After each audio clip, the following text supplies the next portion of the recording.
네, 어제부터 최장 열흘 동안의 추석 황금 연휴가 시작됐습니다. 역대급 장기간 연휴로 내수 경기가 살아날 것이라는 관측도 나오고 있지만 이 긴 연휴가 먼 나라 이야기처럼 들린다는 사람도 많은 게 우리의 현실인 것 같습니다. 네, 정철진 평론가와 함께 관련 내용 살펴보겠습니다. 어서 오세요. 네, 안녕하십니까. 네. 네. 이제 정말 최장 열흘 동안의 추석 연휴가 시작이 됐는데 정부는 이제 아무래도 경제적 효과를 좀 기대하는 것 같아요. 5조 원에 이를 것이라는 관측도 있더라고요. 그렇습니다. 이제 10월 2일 임시공휴일 지정 효과에 대한 건데요. 임시공휴일 지정했을 때 우리가 보통 한 8천억에서 9천억 정도 소비를 한다라고 합니다. 그리고 네. 그동안 작년, 재작년 같은 경우에는 많았을 때는 2조 원 정도를 소비를 한다라고 하거든요. 그러니까 소비 지출만 2조 원대니까 뭐 고용이라든가 순간순간 하게 될 경우 우리가 연관 효과를 포함해서 한 5조 원대의 네. 내수 활성화에 긍정적인 영향을 줄 수 있다라는 이제 보고서와 분석들이 나오고 있는데요. 과연 이제 이번에 10월이 임시 공휴일은 이제 뚜껑을 열어봐야 알 것 같습니다. 네, 그렇군요. 그리고 한국은행이 발표한 이번 화폐 순 발행액이 7조 200억 원에 이르거든요. 그렇습니다. 지난해보다 43% 정도가 증가한 셈인데 네. 아무래도 연휴 기간이 좀 길어지다 보니까 일어난 일이겠죠? 그렇습니다. 이제 이 화폐 공급이라는 게요. 새로 돈을 찍어내는 거는 아니고요. 우리가 금융기관과 한국은행 사이에서는 돈 각각의 거래가 있는데 이게 그러니까 온라인, 디지털 숫자로만 있지 않습니까? 네. 그런데 실은 설날이라든가 추석이라든가 이럴 때는 우리가 뭐 현금을 좀 줘야 좀 맛이 살지 않습니까? 네. 그래서 숫자로만 있는 그런 현금들을 실제 오프라인으로 되는 수요가 많아지기 때문에 이번에 한국은행에서 전격적으로 7조 원이 넘는 실제 돈을 각 금융기관에 이제 전달했는데 네. 제 생각에는 이게 전무후무할 것 같아요. 왜냐하면 보통 우리가 설날 추석 때 화폐 공급 많이 한다고 할 때가 한 4조 원대거든요. 네. 근데 이번에 7조 원대가 나오는 것은 50%. 열흘이라는 네. 황금 연휴 때문인데 글쎄요. 다시 우리가 이런 열흘에 황금 연휴를 만나기가 힘든 거를 감안하면 이번에 7조 원이 넘는 화폐 공급 한국은행에 거의 다시 또 만나기도 힘든 그런 액수가 아닌가 봅니다. 또 긴 연휴가 생긴다면 또 이제 기대를 해볼 수는 있겠네요. 기대해야 되겠군요. 네. 그런가 하면 이번에 또 2017 코리안 세일 페스타도 추석 연휴 중에 이제 이어지는데 400여 개 기업이 참여를 합니다. 한국판 블랙 프라이데이 효과 어떻게 좀 기대를 해볼 수 있을까요? 그렇습니다. 이제 올해가 2회째 아니겠습니까? 네. 하고 작년이 1회였고 그 전에는 코리아 세일 페스타는 아니었었고 이제 우리가 미국의 블랙 프라이데이를 벤치마크해서 만들자라고 했었는데 그때도 효과가 좋았고요. 작년도 효과가 좋았고요. 작년 같은 경우에는 뭐 경제 성장률을 0.1%포인트 뭐 높이냐 막 이 정도 효과는 있었고요.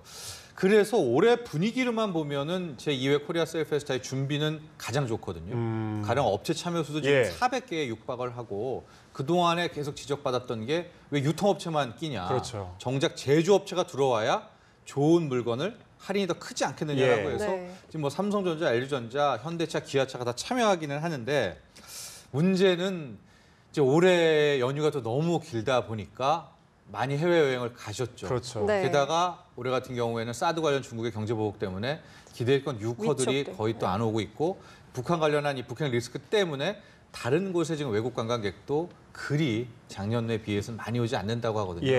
그래서 이 역시도 약간 걱정이 되는 게 사실입니다. 네, 그리고 방금 말씀해 주신 것처럼 이번에 해외로 여행 떠나시는 분들이 굉장히 많다고 들었어요.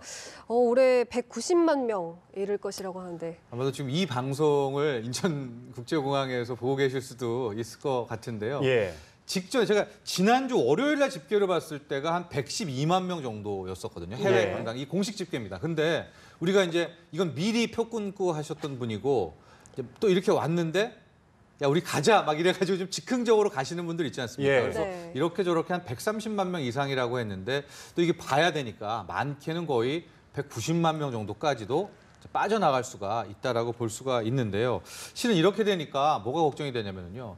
지금 이미 그러니까 작년만 해도 이 추석 연휴 요때 유커들이 한 29만 명 정도가 왔거든요. 근데 지금 거의 안 오지 않습니까? 몇만 명대밖에 안 되고 상대적으로 우리는 뭐 150만 명 정도가 빠져나간다라고 하면 7월이 현재까지 사상 최대 여행 수지 적자였었는데 어쩌면 올 10월이 글쎄요 7월보다 더 큰 여행 수지 적자가 나올 수도 있겠다라는 그런 생각도 해봅니다. 말씀하신 것처럼 이제 아무래도 중국인들 뭐 유커라든지 계속 들어와야 경제적인 효과가 좀 생길 텐데 아무래도 좀 경제 효과가 예년만 못할 거라는 또 전망이 있더라고요. 네, 일단은 뭐 관광 쪽, 유통 쪽, 숙박업계 쪽은 울상을 짓고 있고요. 그나마 기대했던 것이 이제 임시공휴일까지 지정하면서 우리 국내 소비, 그러니까 우리 남아 있는 분들이 뭐 국내 펜션을 놀러 간다든가 뭐 이렇게 고궁들 간다면서 그렇죠. 돈을 좀 쓰셔야 되는데 지금 보니까 해외여행 계획이 너무나 이게 좀 예. 많습니다. 그랬기 때문에 어쩌면 올해는 임시공휴일 지정 효과라든가 뭐 이런 내수 부양 효과가 좀 덜할 수도 있다라는 이제 그런 우려들이 나오는데 이건 아직은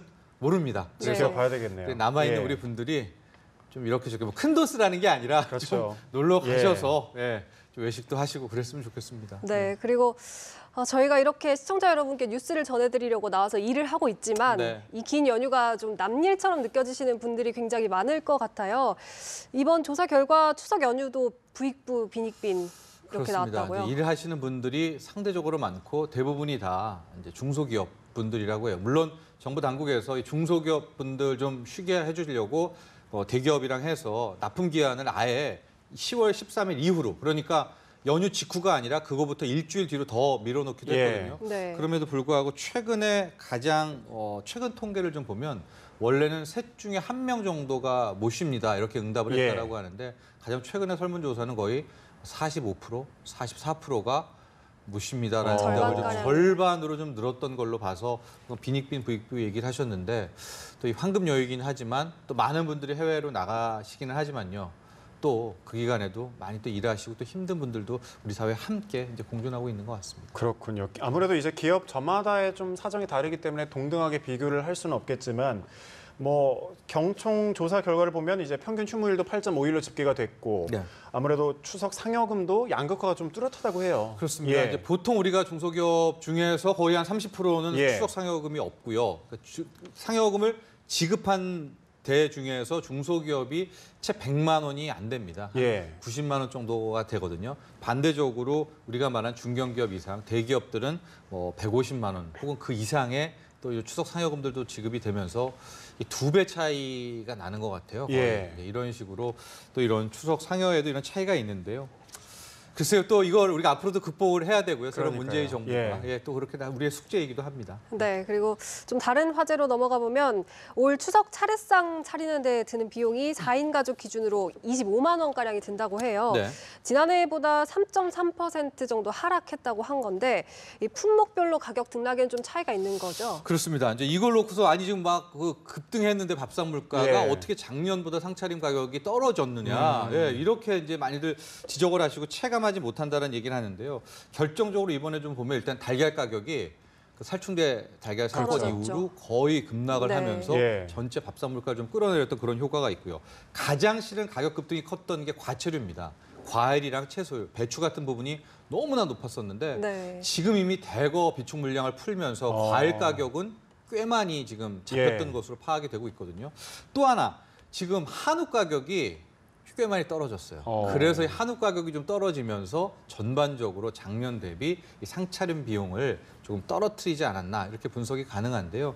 이게 또 약간 체감이 안 되시는 게 이 상차림 가격은 이 우리가 의례적으로 차리는 그 상차림으로 이거 뽑거든요, 가격을. 예. 근데 각 집집마다 다르죠. 어떤 집은 고기류를 많이 그렇죠. 올리는 집도 예. 있고 또 수산물을 많이 올리는 집도 있고 하기 때문에 좀 개별 가정마다 좀 차이는 있을 것 같습니다. 예. 그런데 이제 품목별로 말고도 유통업계별로만 봐도 백화점과 전통시장이 좀 차이가 있거든요. 2배 네. 가까이 난다고 하는데 왜 그런가요? 일단은 마진이겠죠. 예. 유통 마진 같은 경우에 백화점은 아무래도 더 어떤 프리미엄이라는 것 때문에 유통 마진이 더 높은 거고요. 상대적으로 전통시장 같은 경우에는 이제 싸겠죠. 예. 또 싼 네. 거에다가 특히 지금 보면은 직거래 장터라든가 농협 뭐 이런 것들 수협 같은 경우에는 바로 직거래에서 물량을 좀 풀고 있기 때문에 지금이라도 좀 이 장 보실 분들은 제가 보기에 전통시장이라든가 유리하겠네요. 예, 뭐 예. 농협, 수협 같은 정부 당국에서 좀 물량 푸는 곳들을 찾아가시면 더 많은 이제 가격이나 효과를 누릴 수 있을 것 같습니다. 그렇군요. 네, 그리고 올해 추석에는 명절 최초로 고속도로 통행료가 면제된다고 네. 앞서서도 보도를 해드렸는데